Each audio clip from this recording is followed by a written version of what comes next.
And now your Idaho Real Estate News.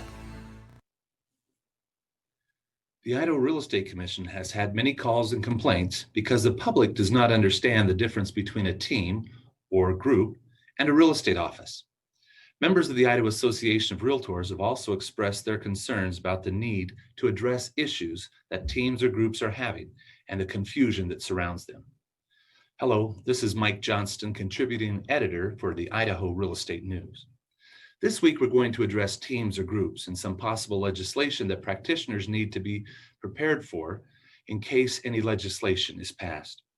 Disclaimer: the Idaho Real Estate Commission has not finalized any proposed legislation, nor have they set in stone any ideas that must be included in any proposed legislation.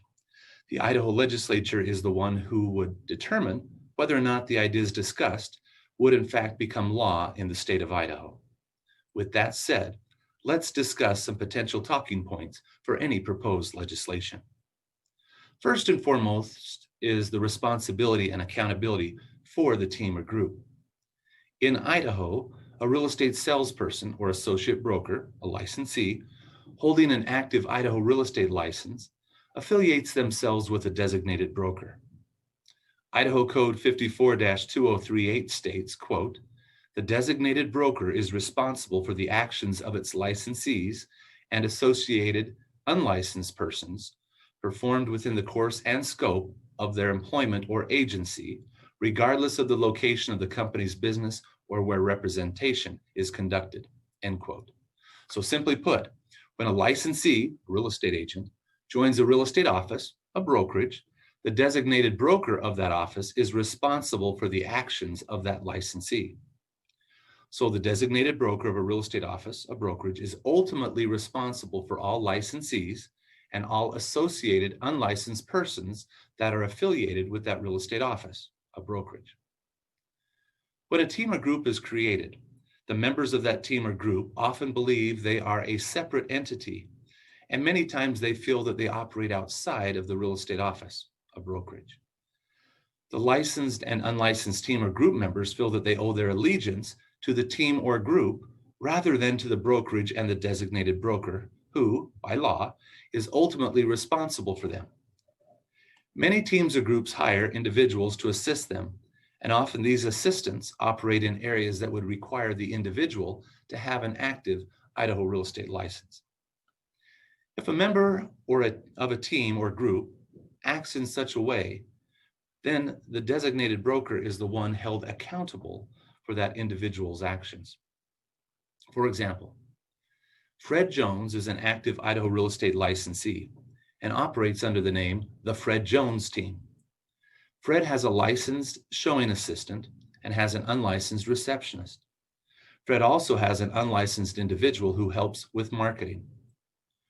Fred's unlicensed marketing director tried to follow up on a lead that he generated and began a conversation about how the team could assist this individual in buying the property that they were marketing.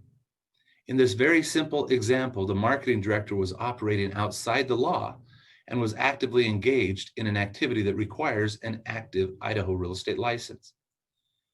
Who is ultimately responsible for this individual who is working for Fred Jones? Fred Jones's designated broker, even if Fred's designated broker did not know. There are other examples that could be given, but to keep this discussion brief, let's end it there. A few problems that could arise with teams or groups are: who does the public contact for a problem? Who at the team or group, or at which brokerage? What training does the team or group members have or need? The appearance and perception that they are a separate entity or a real estate office themselves can be a problem. A few legislative ideas to combat these and other issues are having the team or group register with the Idaho Real Estate Commission and disclose who is the main contact for the team or group, and provide a list of all team or group members, licensed and unlicensed, on a regular basis. Another, have the main contact for the team or group hold an active associate broker's license. This licensing requirement could take up to 2 years for an individual to complete. Another, have any legitimate team or group have their team or group name with the words team or group. If they're not a legitimate team or group, they would not be allowed to have the words team or group in their name. And should there be a level of accountability that the main contact for the team or group should have?